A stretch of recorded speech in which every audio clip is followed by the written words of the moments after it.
ఉందని విశ్వసించేటువంటి వాళ్ళం. అంటే ఇప్పుడు ఎప్పుడైతే మీరు మళ్ళీ రియాక్టివ్ అయ్యారో, యాక్చువల్లీ మీరు కాంగ్రెస్కి దూరంగా అంటే మీరు నీలకంఠాపురానికి పరిమితం అయ్యి టెంపుల్ కట్టి అక్కడ ఉన్నప్పుడు మిమ్మల్ని ఎవరు పట్టించుకోలేదు, మీ పైన విమర్శలు చేయలేదు.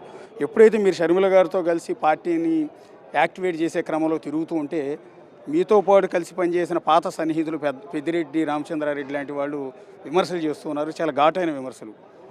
ఎంతంటే మీ మనసును వచ్చుకోవచ్చు, కానీ పుట్టపర్తి సత్యసాయిబాబా చనిపోతే ఆయన డబ్బులన్నీ లారీల్లో మీరు తరలించారు అన్న ఆరోపణ కూడా మీ మీద చేస్తూ ఉన్నారు. ఇవన్నీ విన్నప్పుడు బాధ అనిపించట్లా? సహజం, బాధ ఏం లేదు. ఎందుకంటే నేను 9 సంవత్సరాల వయసు నుంచి నేను రాజకీయాల్లో ఉన్నటువంటి వాడిని. ఇది బాధపడాల్సినటువంటి అవసరం లేదు, ఇంకోటి అవసరం లేదు.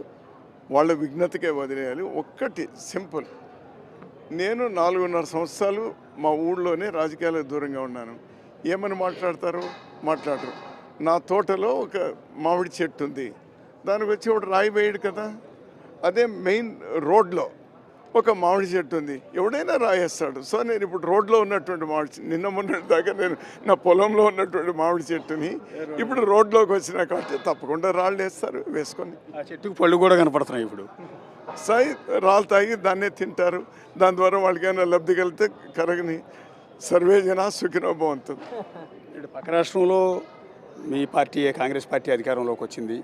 సో బీఆర్ఎస్ని ఓడించి మరీ బీజేపీని ఎదుర్కొని మరీ అక్కడ కాంగ్రెస్ పార్టీ అధికారంలోకి వచ్చింది. మీ దృష్టితో మీరు అక్కడ అదే రాష్ట్రానికి మీరు గతంలో ఉమ్మడిగా ఉన్నప్పుడు అదే తెలంగాణకు మీరు కూడా మంత్రిగా పనిచేస్తున్నారు. ఇప్పుడు రేవంత్ రెడ్డి పరిపాలన చూస్తుంటే ఏమనిపిస్తుంది మీకు? చాలా బాగుంది. నా స్నేహితుడు చాలా మంచి పరిపాలన, అందరినీ కలుపుకొని, ఇంకా చిన్న వయసు అయినా కూడా బాగా మెచ్యూర్డ్గా వెళ్తున్నాడు. పార్లమెంట్ ఎలక్షన్స్లో రిఫ్లెక్షన్ కనిపిస్తుంది కూడా.